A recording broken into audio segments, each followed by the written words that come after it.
আসসালামু আলাইকুম। এখন শুনবেন সংবাদ শিরোনাম। বাজেট আলোচনার শেষ দিনে সংসদে কথা বলছেন প্রধানমন্ত্রী তারেক রহমান। জানালেন যে কোনো মূল্যে তিস্তা ব্যারেজ প্রকল্প বাস্তবায়ন করবে সরকার। দৃঢ়ভাবে আমি আজকে এখানে দাঁড়িয়ে বিশ্বাস করি যে আমরা মনে হয় দেশের মানুষের সামনে একটি আশা তুলে ধরতে পেরেছি। অর্থ বছর জানুয়ারি থেকে ডিসেম্বর পর্যন্ত নির্ধারণে পরামর্শ বিরোধী দলীয় নেতার। বললেন পাচার হওয়া অর্থ ফেরানোর রোড ম্যাপ নেই বাজেটে। আমরা আমাদের ছায়া বাজেটেও বলেছি যে ফিসকাল ইয়ারটা আমাদের ক্যালেন্ডার ইয়ারের সাথে মিলিয়ে দেওয়া হোক, অর্থাৎ জানুয়ারি থেকে ডিসেম্বর এই সময়টা হোক ফিসকাল ইয়ার।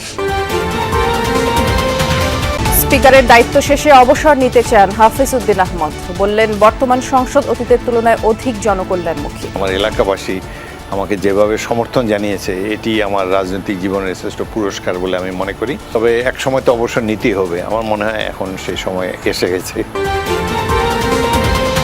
কুড়িগ্রামের দুধকুমার নদের তীরবর্তী এলাকা প্লাবিত, 2 উপজেলার প্রায় 10,000 মানুষ পানিবন্দী। লালমনিরহাটে ডুবেছে তিস্তা পাড়ের নিচু এলাকা। আংশিক ডুবে গেছে, তারপর চলাচলের খুব অবস্থা খারাপ, পানি বাড়তেছে খুব।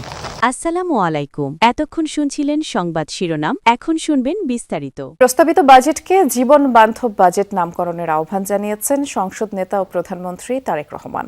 তিনি সংসদের বাজেট অধিবেশনে বক্তব্য রাখছেন।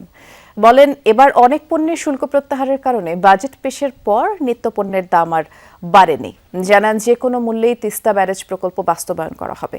প্রধানমন্ত্রী বলেন মধ্যপ্রাচ্যে সংকটের কারণে জ্বালানি তেলের দাম বেড়েছে, এর ফলে অর্থনীতিতে যে চাপে আছে তা বুঝতে অর্থনীতিবিদ হবার প্রয়োজন নেই। বাস্তব পরিস্থিতির কারণেই বাজেট বড় হয়েছে। অর্থনীতিকে সুবিধাভোগী মানুষের কবল থেকে বের করে এনে সাধারণ মানুষের কল্যাণে কাজে লাগাতে চায় সরকার। আর সেখান থেকে অর্থনীতিতে শৃঙ্খলা ফিরিয়ে আনাই এখন মূল লক্ষ্য। প্রকল্পে কত টাকা বিনিয়োগ হয়েছে সেটা মুখ্য নয়, সেটা মানুষের জীবনে কতটা প্রভাব ফেলছে তা বিবেচনা করবে সরকার। প্রধানমন্ত্রী বলেন সরকার সবার মাঝে আশার আলো সঞ্চারে সক্ষম হয়েছে। এই অর্জন সাধারণ মানুষের। দেশে গণতান্ত্রিক চর্চার পরিবেশ তৈরি হয়েছে। সংসদের সভ্য পরিবেশে দেশ নিয়ে আলোচনা করা যাচ্ছে। অতীত নয়, মানুষ চায় সরকার সংসদে ভবিষ্যৎ নিয়ে বেশি আলোচনা হবে। আর কোনো সংকটকে অজুহাত বানাতে চায় না সরকার, বরং সফলভাবে মোকাবেলা করতে চায়। প্রধানমন্ত্রী বলেন আলাদা কার্ড দিয়ে প্রবাসীদের প্রাত্যহিক সমস্যা সমাধানের চেষ্টা করা হবে। বিদ্যুৎ জ্বালানি খাতে বিগত সময়ে এমন দুর্নীতি হয়েছে যে শুনলে গা শিউরে ওঠে। দেশীয় গ্যাস অনুসন্ধানের চেষ্টাও করা হয়নি। কতিপয় বিদেশি কোম্পানি ও ব্যক্তির স্বার্থে এই খাত কাজ করেছে। আমাদের মধ্যে বিভিন্ন বিষয়ে আলোচনা হয়েছে, আমাদের মধ্যে বিভিন্ন বিষয়ে ঐক্যমত হয়েছি, আমাদের মধ্যে বিভিন্ন বিষয়ে দ্বিমত হয়েছে। কিন্তু তারপরেও আমি মনে করি, দৃঢ়ভাবে আমি আজকে এখানে দাঁড়িয়ে বিশ্বাস করি যে আমরা মনে হয় দেশের মানুষের সামনে একটি আশা তুলে ধরতে পেরেছি। জাতীয় অগ্রাধিকার ভিত্তিতে ইনশাআল্লাহ এই সরকার যে কোনো মূল্যে তিস্তা ব্যারেজ মহাপরিকল্পনা বাস্তবায়ন করবে। আজকের বাজেট অধিবেশনে রাখা বক্তব্যে অর্থ বছর জুলাই থেকে জুন পরিবর্তন করে জানুয়ারি থেকে ডিসেম্বর পর্যন্ত নির্ধারণের প্রস্তাব দেন বিরোধী দলীয় নেতা ডাক্তার শফিকুর রহমান। তিনি বলেন সংসদে 3 মাস পর পর বাজেটের পর্যালোচনা হওয়া উচিত। অর্থ বছর শেষ হবার অন্তত 3 মাস আগে সম্পূরক বাজেট আসা দরকার। বিরোধী দলীয় নেতা বলেন এত অল্প সময়ে বাজেট দেয়া কঠিন ছিল অর্থমন্ত্রীর জন্য, তবে মন্ত্রী এবং তার টিম সর্বোচ্চ চেষ্টা করেছেন। বাজেট প্রস্তাবে অনেক সংশোধনের দাবি ছিল, কিছু গ্রহণ হলে দেশের গণতন্ত্র চর্চায় নতুন অধ্যায় যোগ হতো। বিরোধী দলের নেতা বলেন পাচার করা অর্থ ফিরিয়ে আনার কোনো গাইডলাইন নেই। পাচারকৃত অর্থের 9 ভাগের 1 ভাগ অর্থ ফেরত আসলে বাজেটে ঘাটতি থাকবে না। রাজস্ব নিয়ে ব্যবসায়ীদের আস্থায় আনার আহ্বান জানান ডাক্তার শফিকুর রহমান। বিপদে সরকার তাদের পাশে দাঁড়ালে দেশের প্রয়োজনে বেশি কর দেবেন। খুব অল্প সংখ্যক ব্যবসায়ী অসৎ, অনেক ব্যবসায়ীকে অসৎ হতে বাধ্য করা হয়। শুধু খেতাবপ্রাপ্ত না, সব মুক্তিযোদ্ধার ভাতা বৃদ্ধির সুপারিশ করেন বিরোধী দলের নেতা। কালকেও এখানে আলোচনায় এসেছে, পরশু এসেছে, এর আগেও এসেছে। আমরা আমাদের ছায়া বাজেটেও বলেছি যে ফিসকাল ইয়ারটা আমাদের ক্যালেন্ডার ইয়ারের সাথে মিলিয়ে দেওয়া হোক, অর্থাৎ জানুয়ারি থেকে ডিসেম্বর এই সময়টা হোক ফিসকাল ইয়ার।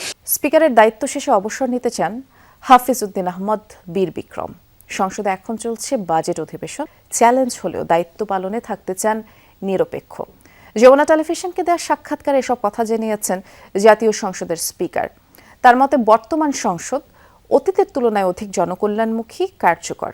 জনস্বার্থে সরকার ও বিরোধী দল এক থাকবে সেই প্রত্যাশাও স্পিকার হাফিজউদ্দিন আহমদের। হাফিজউদ্দিন আহমদ বীর বিক্রম সশস্ত্র চিত্রে শপথ করিতেছি যে মুক্তিযুদ্ধে অসামান্য ভূমিকার জন্য খেতাব পান বীর বিক্রমের। স্বাধীনতার পর সেনাবাহিনী থেকে অবসর নিয়ে যুক্ত হন রাজনীতিতে। দীর্ঘ রাজনৈতিক জীবনে মামলা, কারাবরণ করেছেন। ছিলেন বিএনপির সর্বোচ্চ নীতি নির্ধারণী ফোরাম স্থায়ী কমিটির সদস্য। ভোলা থেকে এমপি নির্বাচিত হয়েছেন 7 বার। দায়িত্ব পালন করেছেন বাণিজ্য, পানি সম্পদ ও মুক্তিযুদ্ধ বিষয়ক মন্ত্রণালয়ের। এখন দায়িত্ব পালন করছেন স্পিকারের। যেদিন করা হয় স্পিকার, সেদিন সকালে আমাকে বলা হয়েছে। স্পিকার হিসেবে নিরপেক্ষতা বজায় রাখাকে বড় চ্যালেঞ্জ উল্লেখ করেন তিনি। বলেন, বিএনপির সদস্য হলেও দলীয় পরিচয়ের ঊর্ধ্বে থাকতে চান। ভূমিকা হলো ফুটবলের রেফারির মতো।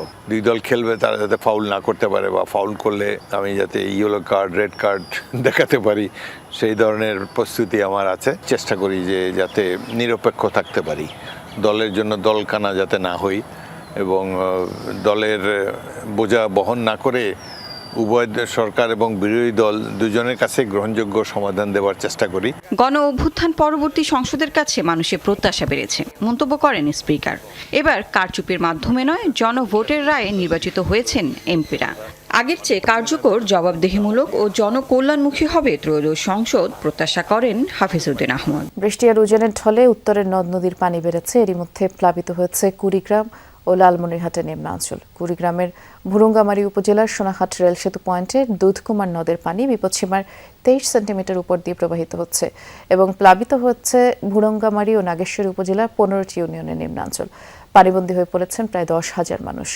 গ্রামীণ রাস্তাঘাট তলিয়ে যাওয়া এবং বাড়িঘরে পানি ঢোকায় বাসিন্দাদের ভোগান্তি পোহাতে হচ্ছে। বানের জলে ফসলি জমিও তলিয়েছে। নাগেশ্বরী উপজেলার বেড়ি বাঁধ ভাঙনের শঙ্কা দেখা দিয়েছে। এদিকে তিস্তার পানিতে প্লাবিত হয়েছে লালমনিরহাটের 5 উপজেলার নিম্নাঞ্চল। নদীর পানি বেড়ে রোববার রাত থেকেই প্লাবিত হতে শুরু করে তীরবর্তী নিচু এলাকা। রাস্তাঘাট তলিয়ে যাওয়ার পাশাপাশি বাড়িঘরেও পানি ঢুকেছে, ফসলি জমিও ডুবেছে। পানি উন্নয়ন বোর্ড জানিয়েছে, আগামী 48 ঘন্টায় নদীর পানি বৃদ্ধি পেয়ে নিম্নাঞ্চলে স্বল্পমেয়াদী বন্যা দেখা দিতে পারে। এছাড়া নীলফামারীর তিস্তা তীরবর্তী কিছু এলাকাও প্লাবিত হয়েছে। কিছু কিছু বাড়ি আংশিক ডুবে গেছে, তারপর চলাচলের খুব অবস্থা খারাপ। পানি বাড়তেছে খুব, বাড়ি ঘর মনে করেন বর্তমান তলার মতো।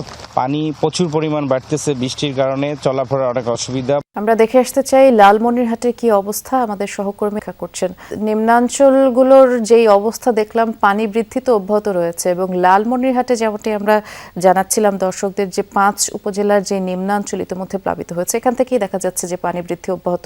আপনি কি অবস্থা দেখছেন, একটু বিস্তারিত করে জানাবেন। দেখাতে পারি যে এখানকার লোকজন কিন্তু তারা বাড়িতে পানি উঠায়, তারা কিন্তু পার্শ্ববর্তী যে স্কুল আছে কালমাটি সরকারি প্রাথমিক বিদ্যালয়, সেই স্কুলের বারান্দায় তারা কিন্তু রান্না করছেন। তাদের সঙ্গে কথা বলেছি আমি, তারা সকাল থেকে অনেকে না খেয়ে আছেন।